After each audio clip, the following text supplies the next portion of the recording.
자기를 바로 봐라. 자기를 바로 보는 것이 모든 것의 시작이다. 성철 스님의 말씀입니다. 평생 참고 살았는데 나한테 고맙다는 사람이 없습니다. 참으면 언젠가 알아줄 거라 생각했습니다. 내가 먼저 참으면, 내가 먼저 손해보면 언젠가는 돌아올 거라고. 그런데 돌아온 것은 오히려 참는 사람이 계속 참게 됩니다. 그 억울함을 속으로 삭히다 보면 나는 왜 이렇게 살았을까 싶습니다. 오늘 끝까지 함께 하시면 내가 왜 화가 자꾸 나는지, 내가 왜 참는데도 억울한지, 지금부터 어떻게 살면 편한지, 이 질문의 답을 찾으실 겁니다. 시작하겠습니다. 성철 스님은 그 질문의 뿌리를 짚으셨습니다. 참고 살았다고 생각한 것이 사실은 자기 자신을 몰랐기 때문이라고. 내가 무엇을 원하는지, 내가 어떤 사람인지, 내가 진짜 원하는 삶이 무엇인지를 모른 채 남의 기준에 맞춰 살았기 때문이라고. 자기를 바로 봐라. 이 말씀이 위로가 아닙니다. 그러나 이 말씀이 지금 이 나이에 가장 필요한 말씀일 수 있습니다. 오늘 성철 스님의 말씀을 읽겠습니다. 내가 나를 얼마나 모르고 살았는지, 그리고 지금부터 어떻게 살 것인지를. 성철 스님을 처음 알게 된 것이 언제였나요? 많은 분들이 1993년 스님이 종정으로 추대됐을 때 하신 말씀 때문일 겁니다. 산은 산이요, 물은 물이로다. 그 말씀이 온 나라를 흔들었습니다. 신문 일면에 났습니다. 사람들이 그 말씀의 뜻을 두고 이야기했습니다. 짧은 한마디가 그렇게 큰 파장을 일으킨 것은 드문 일이었습니다. 성철 스님은 1912년 경남 산청에서 태어나셨습니다. 젊은 나이에 출가하셔서 평생 수행에 집중하셨습니다. 특히 동안거, 하안거 기간에는 절대 절 밖을 나가지 않으셨습니다. 10년이 넘는 시간을 두문불출하며 수행만 하셨습니다. 스님이 수행하신 곳이 해인사 백년암이었습니다. 그 작은 암자에서 스님은 수십 년을 사셨습니다. 아무리 높은 사람이 와도 함부로 만나주지 않으셨습니다. 대통령이 만나러 왔다가 못 만나고 돌아간 일도 있었습니다. 왜 그러셨을까요? 스님이 직접 말씀하셨습니다. 나는 아직 내 공부가 덜 됐습니다. 덜 된 사람이 나선다는 것은 거짓말입니다. 이 말씀이 묵직합니다. 한국에서 가장 존경받는 스님 중 한 분이 내 공부가 덜 됐다고 하셨습니다. 유명해지고 인정받을수록 더 높은 자리에 있다고 착각하기 쉬운데 스님은 오히려 더 낮아지셨습니다. 그것이 자기를 바로 보는 사람의 모습이었습니다. 그런데 여기서 한 가지 생각해 볼 것이 있습니다. 스님처럼 평생 수행에 집중하신 분도 내 공부가 덜 됐다고 하셨습니다. 그렇다면 우리는 어떨까요? 평생 일하고 가족 건사하느라 자기 자신을 들여다볼 시간조차 없었던 우리는 자기를 모르는 것이 부끄러운 것이 아닙니다. 자기를 보려 하지 않는 것이 문제입니다. 스님은 평생 그것을 보려 하셨습니다. 그것이 스님이 스님인 이유였습니다. 스님은 1993년 세상을 떠나셨습니다. 마지막 거버에 이런 말씀이 있었습니다. 일생 동안 남녀의 무리를 속여서 하늘을 넘치는 죄업은 수미산을 지나친다. 산채로 무간지옥에 떨어져서 그 한이 만 갈래나 되는도다. 자기 자신을 이렇게 낮추신 것입니다. 평생 수행하신 분이, 수십만 명이 존경하는 분이 마지막에 자신을 이렇게 보셨습니다. 그것이 자기를 바로 보는 것의 끝이었습니다. 성철 스님의 말씀은 부드럽지 않습니다. 따뜻하게 위로하는 말씀이 아닙니다. 날카롭고 직선적입니다. 그런데 그 날카로움이 상처가 아니라 거울입니다. 내가 보지 못하던 나를 보게 해주는 거울입니다. 오늘 그 말씀들을 함께 읽겠습니다. 처음에는 따끔할 수 있습니다. 그런데 그 따끔함이 나중에 약이 됩니다. 남을 탓하기 전에 나를 먼저 봐야 합니다. 평생 참고 살았는데 알아주지 않는다는 억울함. 그 억울함이 쌓이면 어디로 갑니까? 결국 남 탓이 됩니다. 남편이 몰라줘서, 자식이 알아주지 않아서, 세상이 불공평해서. 내가 참은 것은 분명한데 그 결과가 없으니 누군가의 탓이 됩니다. 그런데 신기하게도 본인은 항상 피해자입니다. 이것이 남의 이야기처럼 들리나요? 솔직히 말하면 우리 모두 조금씩은 그렇습니다. 힘든 일이 생기면 내 탓보다 남 탓이 더 편합니다. 내가 잘못했다고 인정하는 것보다 상대가 잘못했다고 생각하는 것이 더 쉽습니다. 성철 스님은 그것을 정면으로 짚으셨습니다. 남을 탓하기 전에 자기를 먼저 봐라. 남의 잘못이 보인다면 그것은 내 안에 그 잘못이 있다는 뜻이다. 이 말씀이 처음에는 억울합니다. 상대방이 분명히 잘못했는데 왜 내 탓이냐고. 그런데 조금 깊이 생각해 보면 다릅니다. 내가 유독 신경 쓰이는 것, 유독 화가 나는 것, 유독 참을 수 없는 것. 그것들이 사실은 내 안에 무언가를 건드리고 있는 경우가 많습니다. 예를 들어 볼게요. 며느리가 감사 표현을 안 한다고 화가 난다면 사실 내가 평생 감사하다는 말을 듣고 싶었는데 못 들어온 것이 쌓여 있는 것일 수 있습니다. 자식이 내 말을 안 듣는다고 답답하다면 사실 내가 평생 남의 말을 잘 안 들어왔던 것일 수 있습니다. 배우자가 알아주지 않는다고 섭섭하다면 어쩌면 내가 먼저 배우자를 알아주지 않았던 것일 수 있습니다. 참고 살았는데 알아주지 않는다는 억울함. 그 억울함을 남에게 돌리기 전에 한 번만 이렇게 물어보세요. 나는 상대를 알아줬는가? 나는 상대에게 감사하다고 말했는가? 나는 상대의 말을 들었는가? 스님의 말씀이 거울입니다. 남에게서 화나는 것이 보이면 그 거울을 내 쪽으로 돌려보세요. 그 안에 내가 있습니다. 내가 생각하는 나와 실제 나는 다릅니다. 한 가지 질문을 드리겠습니다. 나는 어떤 사람입니까? 성실한 사람, 가족을 위해 희생한 사람, 평생 참고 버텨온 사람. 아마 이런 말들이 먼저 떠오를 겁니다. 그런데 자식한테 물어보면 뭐라고 할까요? 배우자한테 물어보면 뭐라고 할까요? 오랜 친구한테 물어보면 뭐라고 할까요? 내가 생각하는 나와 그 사람들이 보는 내가 같을까요? 다를 수 있습니다. 많이 다를 수도 있습니다. 내가 참았다고 생각한 것이 상대에게는 강요로 느껴졌을 수 있습니다. 내가 희생했다고 생각한 것이 상대에게는 부담으로 느껴졌을 수 있습니다. 내가 잘해줬다고 생각한 것이 상대에게는 간섭으로 느껴졌을 수 있습니다. 성철 스님은 말씀하셨습니다. 사람들은 자기가 보고 싶은 자기만 봅니다. 좋은 것만 기억하고 나쁜 것은 잊어버립니다. 그것이 자기를 모르는 것입니다. 이것이 우리 모두의 이야기입니다. 기억은 공정하지 않습니다. 내가 잘한 것은 또렷하게 기억하고 내가 잘못한 것은 흐릿하게 기억합니다.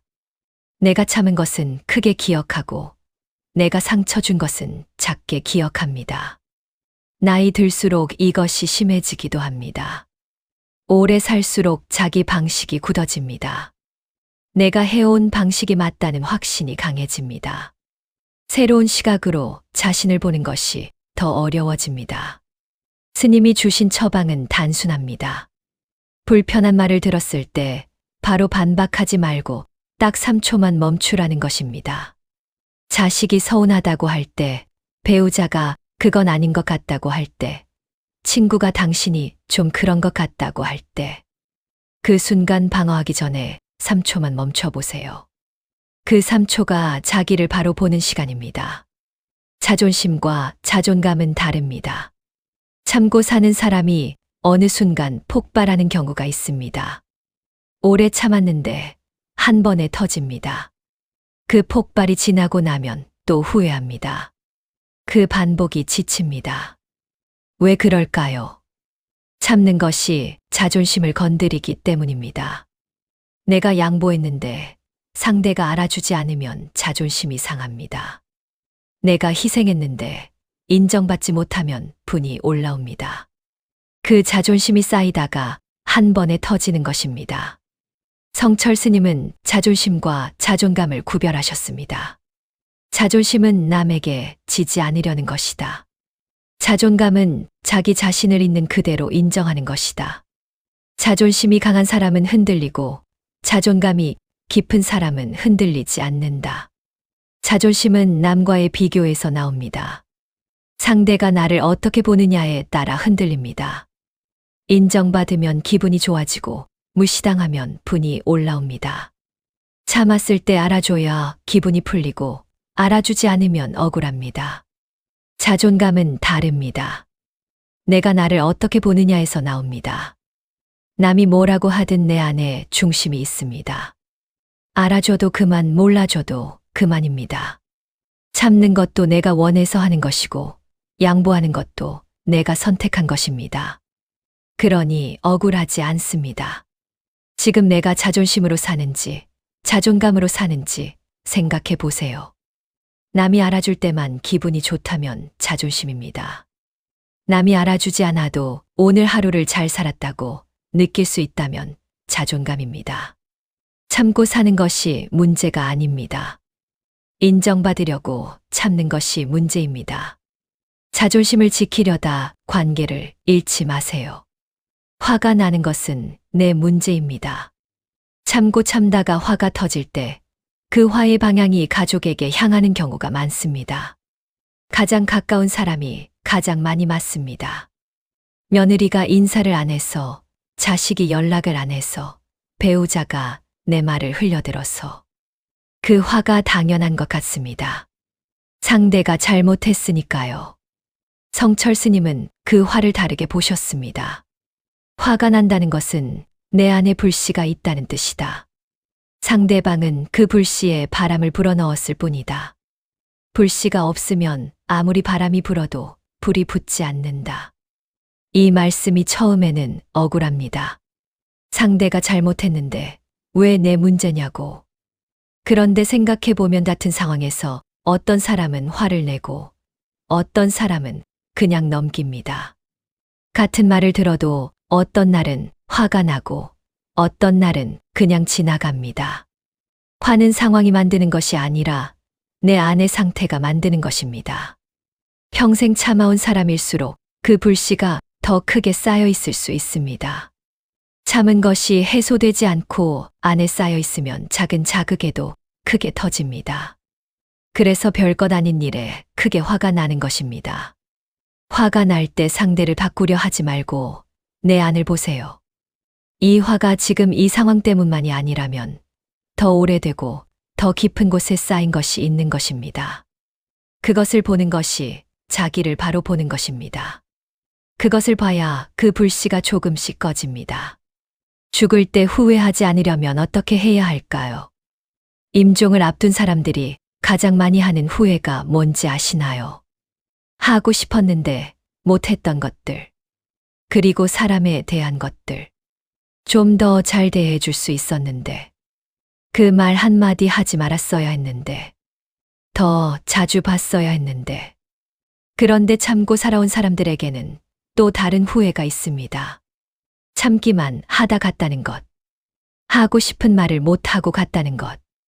내가 진짜 원하는 것이 무엇인지도 모르고 갔다는 것. 성철 스님은 이 후회의 뿌리를 짚으셨습니다. 후회는 자기를 몰랐기 때문에 옵니다. 자기가 무엇을 원하는지, 무엇이 중요한지를 모르고 살았기 때문에 마지막에 가서야 아는 것입니다.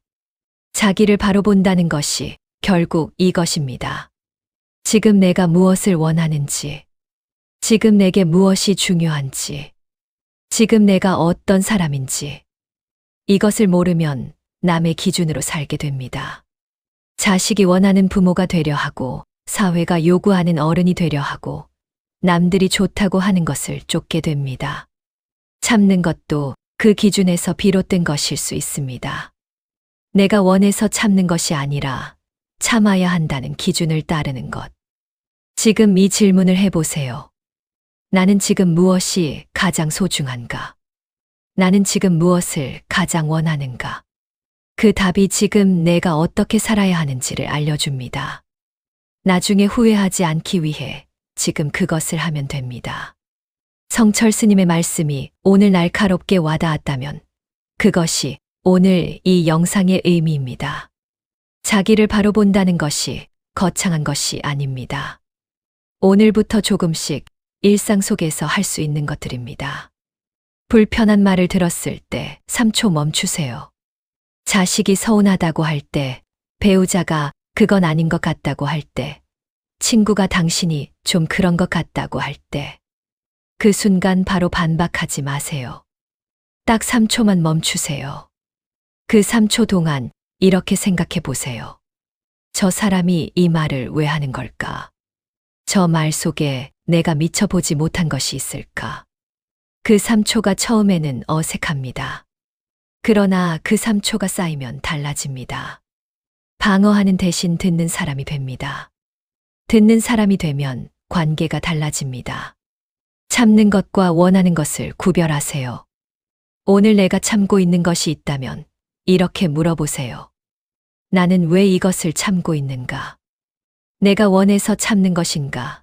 아니면 참아야 한다는 생각 때문에 참는 것인가? 내가 원해서 하는 것은 억울하지 않습니다.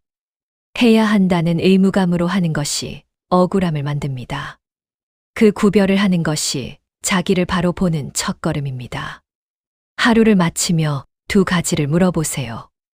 잠자리에 들기 전 오늘 하루를 돌아보며 두 가지만 물어보세요. 오늘 내가 누군가에게 화를 냈는가? 오늘 내가 억울하다고 느꼈는가? 있다면 왜 그랬는지 잠깐 생각해 보세요. 상대 때문인지 아니면 내 안에 다른 이유가 있었는지. 그 질문 하나가 자기를 바로 보는 연습입니다. 지금 하고 싶은 것을 하나 찾으세요. 평생 참고 살았다면 내가 진짜 원하는 것이 무엇인지 잘 모를 수 있습니다. 남의 기준에 맞추다 보면 내 기준이 흐릿해집니다. 오늘 이 질문을 해보세요. 지금 내가 가장 하고 싶은 것이 무엇인가? 아무도 뭐라고 하지 않는다면, 아무도 보지 않는다면 나는 무엇을 하고 싶은가? 그 답이 진짜 나입니다. 그것을 하나씩 해보세요. 가장 가까운 사람에게 먼저 물어보세요. 용기가 있으신 분은 이것을 해보세요. 가장 가까운 사람 한 명에게 이렇게 물어보세요. 내가 어떤 사람인 것 같으냐고.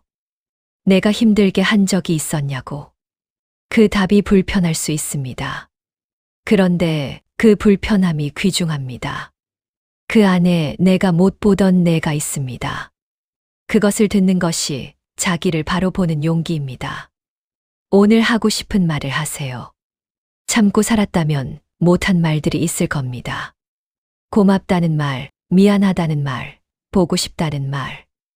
그 말들을 오늘 해보세요. 인정받으려고 하는 말이 아니라 그냥 하고 싶어서 하는 말. 그것이 자존심이 아니라 자존감에서 나오는 말입니다. 그 한마디가 오늘 관계를 바꿉니다. 오늘 성철 스님의 말씀을 읽었습니다. 평생 참고 살았는데 아무도 알아주지 않는다는 억울함. 그 억울함이 잘못된 것이 아닙니다. 그런데 스님은 그 억울함의 뿌리가 어디에 있는지를 짚어주셨습니다. 자기를 몰랐기 때문입니다. 내가 무엇을 원하는지, 내가 어떤 사람인지, 내가 진짜 원하는 삶이 무엇인지를 모른 채 남의 기준에 맞춰 살았기 때문입니다. 스님의 말씀을 다시 정리합니다. 남에게서 화나는 것이 보이면 그 거울을 내 쪽으로 돌려보세요. 내가 생각하는 나와 실제 내가 다를 수 있습니다. 그것을 인정하는 것이 시작입니다. 참는 것이 쌓이면 터집니다. 인정받으려고 참는 자존심을 내려놓으세요. 화가 나는 것은 상대 때문이 아니라 내 안에 쌓인 것 때문입니다. 후회하지 않으려면 지금 내가 무엇을 원하는지 알아야 합니다. 자기를 바로 봐라. 자기를 바로 보는 것이 모든 것의 시작이다. 이 말씀이 위로가 아닙니다. 그러나 이 말씀이 지금 이 나이에 가장 필요한 말씀입니다. 오늘 딱 하나만 해보세요. 누군가 불편한 말을 할 때 바로 반박하지 말고 3초만 멈춰보세요. 그 3초가 자기를 바로 보는 첫걸음입니다. 다음 시간에도 큰 스님의 말씀으로 찾아뵙겠습니다.